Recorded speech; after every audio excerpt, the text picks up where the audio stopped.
Oh, I feel fabulous. This is what it's like to qualify for a modern saint's calendar, the end product of a process you can buy in about 25 scattered centres for £1,000 a head. Everybody's just wonderful. Well done. She's fabulous to be. It's like nothing else in the world. It's really, I feel quite free and even at ease under these circumstances. No? Yes, marvelous. This is what it's like to graduate from this new kind of seminary with a degree in perfect freedom and truth. There are few dropouts, though the course may have taken anything up to 17 years. The Hubbard College of Scientology, Qualifications Division, Department of Certifications and Awards, does hereby certify that Anthony A. Phillips has attained the state of clear.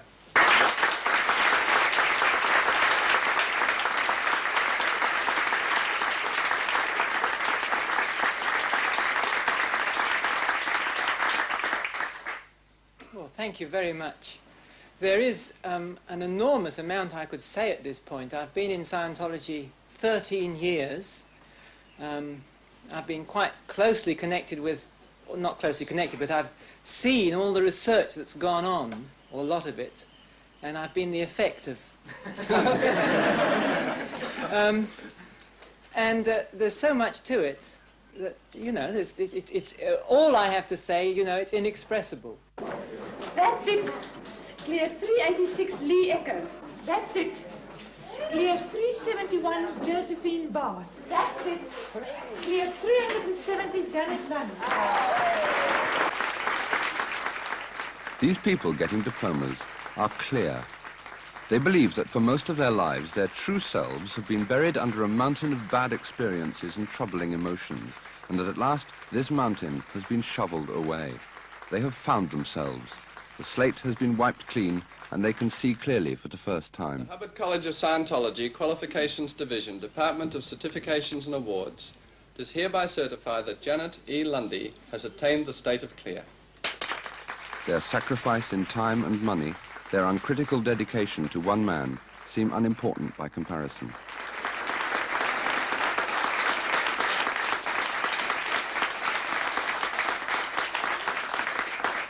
Thank you.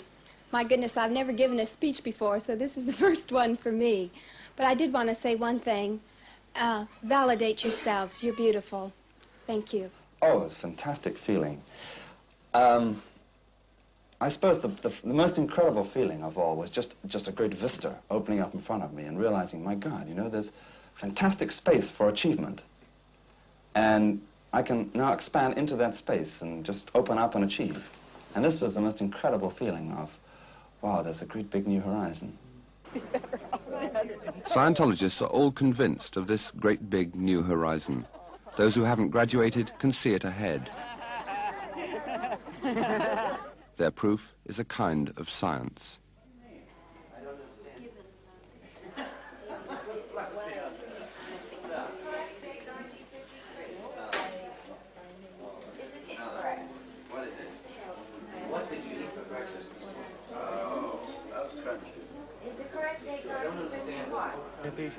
Getting on with each other, getting through to each other, in other words, communication, is very much a modern problem.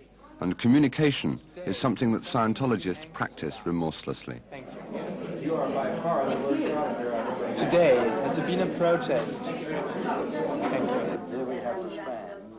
To them, a breakdown in communication means a niggling little neurosis blocking channels, and from this, most human ills arise. Here is an overt pull by the PC where he told a lie to his wife. In the auditing section, I haven't demonstrated it here because I rather want to keep this simple, this demonstration, is an overt later in time when, because he stayed in bed. Practice makes perfect, with plasticine, pictures, or any other handy educational aid. Man is not perfect until he has made himself perfect, may be the first article of faith, but proper communication is the first commandment.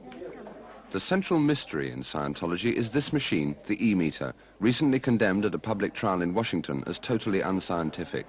This is an E-meter, and all it is doing is to measure the electrical resistance of your body, that is between that can and that can, you see. Now in Scientology we know that that resistance is affected by your mental activities, all right? So if I was... Why should that be? Pardon? Why should that be? Well, we're getting a bit involved there, but it's thought it does have some mass to it, and therefore it does affect the resistance of the body. Or it may bring about a chemical change in the body, so what? Is it only thoughts that it will react to, but if I get emotions, if I'm angry with you or something, will it then react? Well, emotions are also the same as thought. They affect your thoughts, they affect your thinking, don't they? So they would react, emotions would react on here, yes, quite definitely. And Reg, when you go clear, what happens on the meter? Well, that needle on there is, we'll just magnify the read a bit. It's a bit sticky and tight, you see. Nothing derogatory about you on this. And this would come down, this pointer would be down here to balance it off, do you see? And the needle would float, and I don't think I can, something like that I'm doing now, but that's even too jerky. It's a beautiful sight to see, particularly a Scientologist, I know, but even to anybody outside, this needle just smoothly floating away there. And it wouldn't be affected by anything. I shall ask you for an ARC break, then I shall date it, and then I shall run a list on you, asking you about any questions that read, okay? In the ARC break you recalled, had the withhold been missed? Thank you. Had some emotion been rejected? Thank you. Had some affinity been rejected? With people, such machines record something, but no one quite knows what. There's a story about a man who was asked whether he was Napoleon. When he said no, just such a machine recorded he was lying.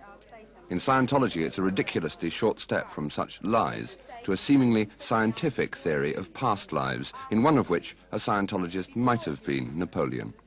Faith is blind, and though Scientologists seem in some ways to be scientists in an internal laboratory, their experimental animal, their own personality, they are really just blind worshippers at the shrine of science. I completely missed what you're trying to get with this answer.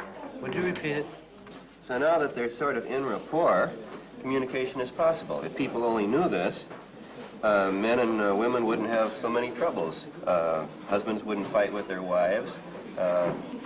Wife wouldn't get mad at the husband at the breakfast table because she can't talk through the newspaper. She just gets attention first. It would simplify things. So once you get attention, you can put a communication across. My mother. It was fantastic. I could not get along with her. He can reply to it, answer the question, or execute the action that's requested. I love women. I'm single, but I've been engaged a few times. Unhappily, every time you lift the skirts, there are the clay feet. And he then acknowledges and says something like, "Thank you, you did it. You know, good."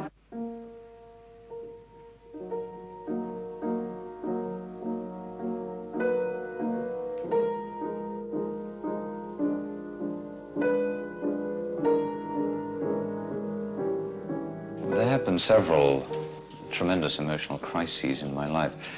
One tends to look back now, of course, and see them as being rather ordinary, rather run-of-the-mill things. At the time, they were immensely important to me. They were terribly contracting at the time. You know, there were certain crises, particularly in relations with the opposite sex, which completely stopped me from acting. You know, and eventually one had to somehow break this thing down. Whatever this crisis was, one had to break these barriers down and step outside of it and somehow start anew at some particular point. I must say, looking back now, mind you, that I would not have missed these for anything in the world, these crises. And this is not that I would wish to have caused pain and suffering to anyone, but I would not have missed the experience of these things because it was these particular moments of stress which sent me on the path for truth in my terms, truth and freedom.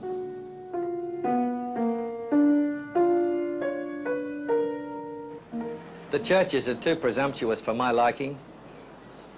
They all claim to have the one answer, and that cannot be so.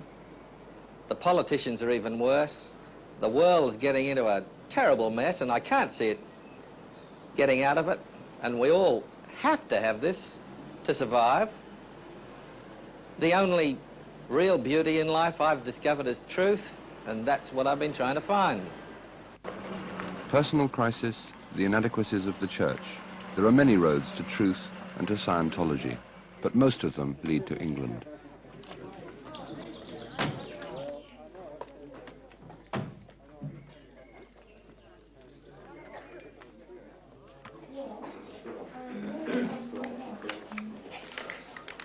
Hello.